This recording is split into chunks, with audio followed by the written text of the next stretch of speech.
स्वागत है। आज हम एक बड़ा दिलचस्प सवाल पूछने जा रहे हैं। हम इंसान इस प्लैनेट का इस्तेमाल करते कैसे हैं, खासकर जब बात पेट भरने की आती है। हमारे सामने कुछ नक्शे हैं जो इस सवाल की कहानी बताते हैं। एक ऐसी कहानी जो दिखाती है कि कैसे कुछ लोग आज भी सिर्फ जिंदा रहने के लिए जमीन पर निर्भर हैं, तो वहीं दूसरी तरफ कुछ लोग खेतीबाड़ी को अरबों डॉलर के ग्लोबल बिजनेस में बदल चुके हैं। बिल्कुल। तो आज हम इन्हीं नक्शों के जरिए ये समझने की कोशिश करेंगे कि इंसान और जमीन का ये रिश्ता दुनिया के अलग अलग कोनों में कितना अलग है। हम देखेंगे कि कैसे भूगोल और जलवायु न सिर्फ हमारी थाली में क्या है ये तय करते हैं, बल्कि पूरी दुनिया की इकोनॉमिक्स और पॉलिटिक्स पर भी असर डालते हैं। चलिए तो फिर इस पड़ताल को शुरू करते हैं। सबसे पहले उन तरीकों की बात करते हैं जो पूरी तरह से गुजारे के लिए है, जहां मकसद सिर्फ अपना और अपने परिवार का पेट भरना है। हमारे पास एक नक्शा है जो दिखाता है कि दुनिया में आज भी ऐसे कौन से इलाके हैं जहां लोग गुजारे के लिए जंगलों से फल फूल या कंदमूल इकट्ठा करते हैं। और ये जगह बड़ी अजीब है। या तो बिल्कुल आर्कटिक सर्कल के पास, जैसे उत्तरी कनाडा और साइबेरिया में, या फिर इक्वेटर के पास घने जंगलों में, जैसे अमेज़न और कॉन्गो बेसिन। ये दो एकदम अलग थलग दुनिया क्यों? देखिए, इसकी वजह है यहाँ का एक्सट्रीम मौसम। या तो इतनी ज्यादा ठंड है कि कुछ उग नहीं सकता, या फिर इतनी ज्यादा गर्मी और नमी है कि वहाँ की जमीन खेती के लिए अच्छी नहीं है। इन जगहों पर आप ट्रैक्टर चलाकर गेहूं नहीं उगा सकते। सही बात है। तो यहाँ रहने वाले समुदायों ने हजारों सालों से प्रकृति के साथ जीना सीख लिया है।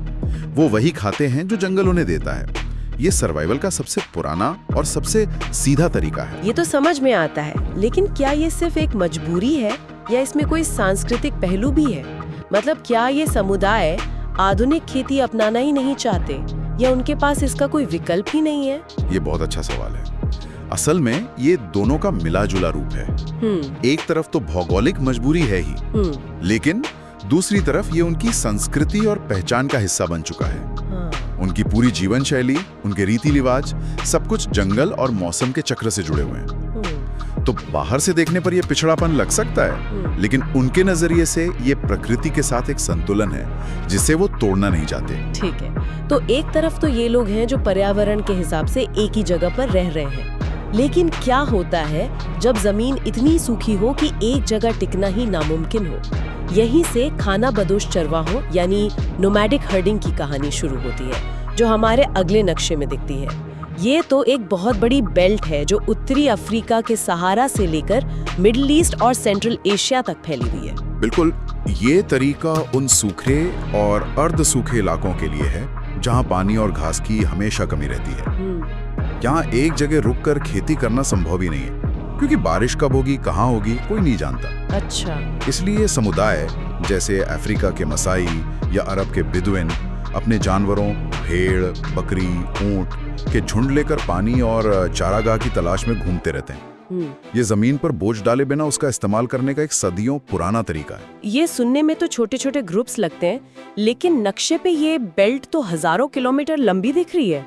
इसका मतलब है कि आज भी लाखों लोग इसी तरह की जिंदगी जी रहे हैं। हाँ बिल्कुल, और ये एक ऐसी जीवन शैली है जो आज बहुत बड़े दबाव में है। एक तो देशों ने अपनी सीमाएं बना दी हैं, जिससे उनके घूमने के रास्ते बंद हो गए हैं। दूसरा, क्लाइमेट चेंज की वजह से रेगिस्तान और तेजी से फैल रहा है, जिससे चारागाह और कम हो रहे हैं। तो ये प्राचीन तरीका अब आधुनिक दुनिया की चुनौतियों से जूझ रहा है। सही कहा। अब इन आबादी वाले इलाकों से निकलकर दुनिया के सबसे घनी आबादी वाले हिस्सों में चलते हैं। हमारे पास एक नक्शा है गहन निर्वाह कृषि का, और ये लगभग पूरा का पूरा एशिया में केंद्रित है। भारत, चीन, बांग्लादेश और साउथ ईस्ट एशिया। मतलब ये वो किसान है जिनके बारे में हम अक्सर सुनते हैं, जिनके पास जमीन के छोटे छोटे टुकड़े होते हैं और पूरा परिवार मिलकर काम करता है। हाँ, एकदम सही पहचाना। ये मॉनसून एशिया की कहानी है। यहाँ जमीन कम है और लोग बहुत ज्यादा, तो यहाँ के किसानों का लक्ष्य होता है कि जमीन के उस छोटे से टुकड़े से ज्यादा पैदावार कैसे निकाली जाए।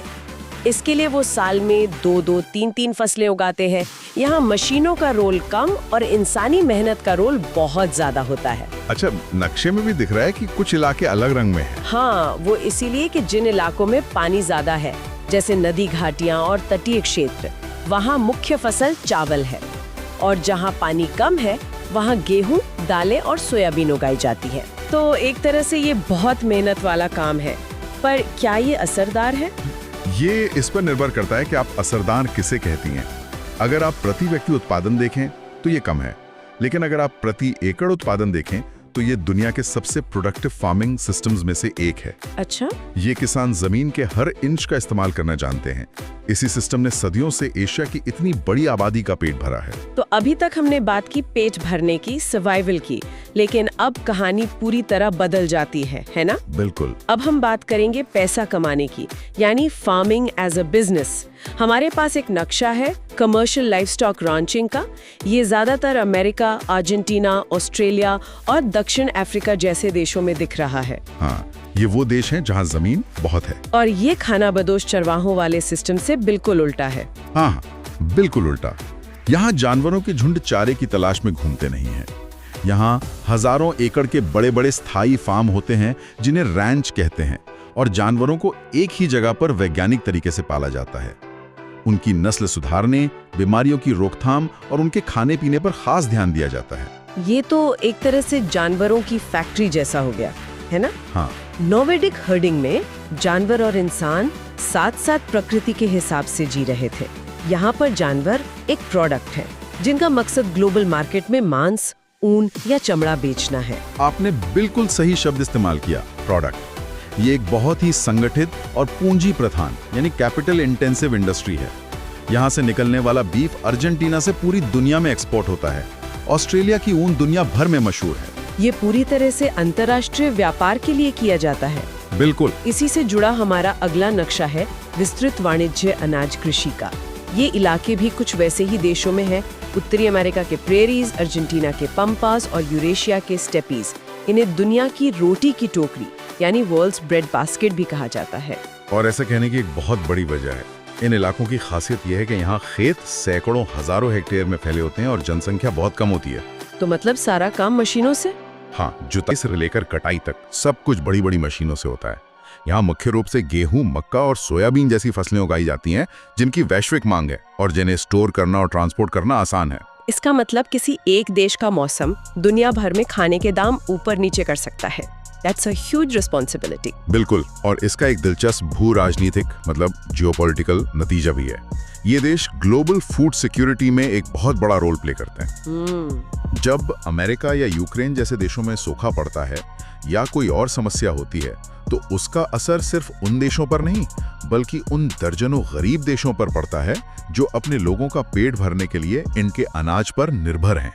इससे ग्लोबल पॉलिटिक्स में भी इन देशों का दबदबा बढ़ता है। सही बात है। ओके, ये सब तो बड़े स्पेशलाइज्ड सिस्टम लग रहे हैं। कोई सिर्फ जानवर पाल रहा है, कोई सिर्फ गेहूं उगा रहा है। क्या कोई ऐसा तरीका भी है जहां सब कुछ एक साथ एक ही जगह होता हो? हाँ, और ये शायद सबसे स्मार्ट तरीकों में से एक है। इसे कहते हैं मिश्रित कृषि या मिक्स्ड फार्मिंग, जो ज्यादातर यूरोप और उत्तरी अमेरिका में होती है। अच्छा। यहाँ किसान फसलें उगाने और पशुपालन का काम एक साथ एक ही खेत पर करते हैं। वाह, ये तो कमाल की व्यवस्था है।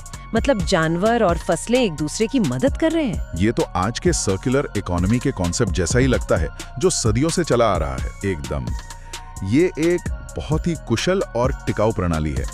किसान गेहूं या मक्का जैसी फसलें इंसानों के खाने के साथ साथ पशुओं के चारे के लिए भी उगाते हैं। और बदले में पशुओं के गोबर का इस्तेमाल खेतों में प्राकृतिक खाद के रूप में होता है, जिससे मिट्टी की उपजाऊ शक्ति बनी रहती है और केमिकल फर्टिलाइजर की जरूरत कम पड़ती है। ये किसानों की आय को भी सुरक्षा देता है। अच्छा, कैसे? अगर एक साल फसल खराब हो गई तो वो पशुओं से होने वाली आमदनी पर निर्भर रह सकते हैं। समझ गई। और अब आते हैं खेती बाड़ी के सबसे एडवांस्ड और शायद सबसे महंगे तरीके पर, डेयरी कृषि। नक्शे में इसके 3 मुख्य क्लस्टर दिख रहे हैं। उत्तर पश्चिमी यूरोप, उत्तरी अमेरिका का उत्तर पूर्वी हिस्सा और ऑस्ट्रेलिया, न्यूजीलैंड। और एक बात जो साफ नजर आ रही है वो ये कि ये तीनों ही इलाके बड़े बड़े शहरों और औद्योगिक केंद्रों के पास है। और इसका एक बहुत सीधा इकोनॉमिक रीजन है।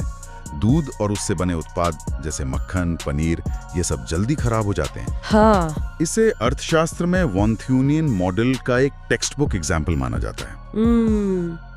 यह सिद्धांत बताता है कि बाजार यानी शहर से दूरी के आधार पर किस तरह की खेती सबसे ज्यादा फायदेमंद होती है। अच्छा, तो जो चीज जल्दी खराब होती है वो शहर के सबसे पास, और जो अनाज महीनों तक रखा जा सकता है उसे दूर भी उगा सकते हैं। Makes perfect sense.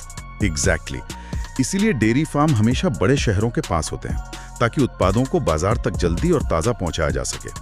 यह पशुपालन का सबसे उन्नत और पूंजी प्रधान रूप है। इसमें जानवरों की हेल्थ, उनके लिए पौष्टिक चारा और वैज्ञानिक ब्रीडिंग पर बहुत ज्यादा निवेश करना पड़ता है। तो ये सिर्फ दूध धोना नहीं है, ये एक हाईटेक इंडस्ट्री है। बिल्कुल। तो हमने ये सब देख लिया, कहीं गुजारे के लिए खेती हो रही है, कहीं अरबों डॉलर का बिजनेस चल रहा है, लेकिन ये सब आपस में जुड़ता कैसे है? अर्जेंटीना का बीफ यूरोप की सुपरमार्केट तक, या न्यूजीलैंड का मक्खन भारत तक पहुंचता कैसे है? यहीं पर हमारा आखिरी नक्शा काम आता है, दुनिया के सबसे बड़े और सबसे बिजी एयरपोर्ट्स का। इसमें साफ दिखता है कि हवाई अड्डों का सबसे घना जाल 3 जगहों पर है: पश्चिमी यूरोप, पूर्वी अमेरिका और पूर्वी एशिया। इन 3 इलाकों में डॉट्स का एक घना झुंड है। बाकी दुनिया में, जैसे दक्षिण अमेरिका, अफ्रीका और ऑस्ट्रेलिया में, ये केंद्र दूर दूर तक फैले हुए हैं।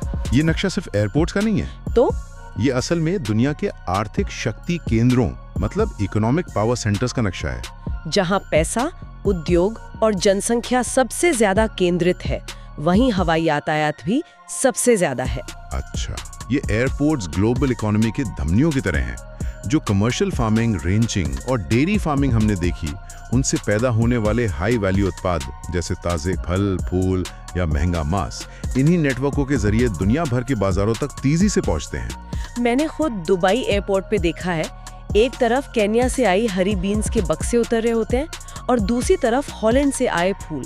ये नक्शा बिल्कुल उसी ग्लोबल मूवमेंट को दिखा रहा है। बिल्कुल, ये दिखाता है कि कैसे दुनिया के कुछ हिस्से बड़े पैमाने पर उत्पादन के केंद्र बन गए हैं और कुछ हिस्से खपत के, और ये हवाई मार्ग उन्हें आपस में जोड़ते हैं, जिससे एक सच्चा ट्रूली ग्लोबल मार्केटप्लेस बनता है। तो आज हमने इन नक्शों के जरिए इंसान और जमीन के रिश्ते की एक पूरी यात्रा की।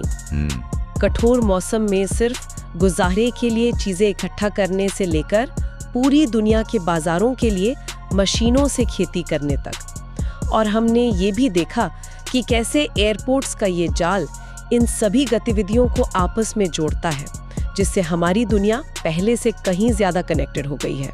इन सभी नक्शों को एक साथ देखकर मेरे मन में एक सवाल आता है। ये तो आज की तस्वीर है, लेकिन आने वाले 50 सालों में क्लाइमेट चेंज, बढ़ती आबादी और नई तकनीकें इन नक्शों को कैसे बदल सकती हैं? क्या रेगिस्तान के फैलने से खानाबदोश चरवाहों के रास्ते और सिकुड़ जाएंगे? या क्या आर्कटिक की बर्फ पिघलने से वहां खेती के नए अवसर पैदा होंगे? क्या ड्रोन और वर्टिकल फार्मिंग जैसी तकनीकें एशिया की गहन निर्वाहक कृषि की परिभाषा को पूरी तरह बदल देंगी? ये एक ऐसा सवाल है जिसका जवाब भविष्य के नक्शे ही देंगे, और ये सोचने वाली बात है।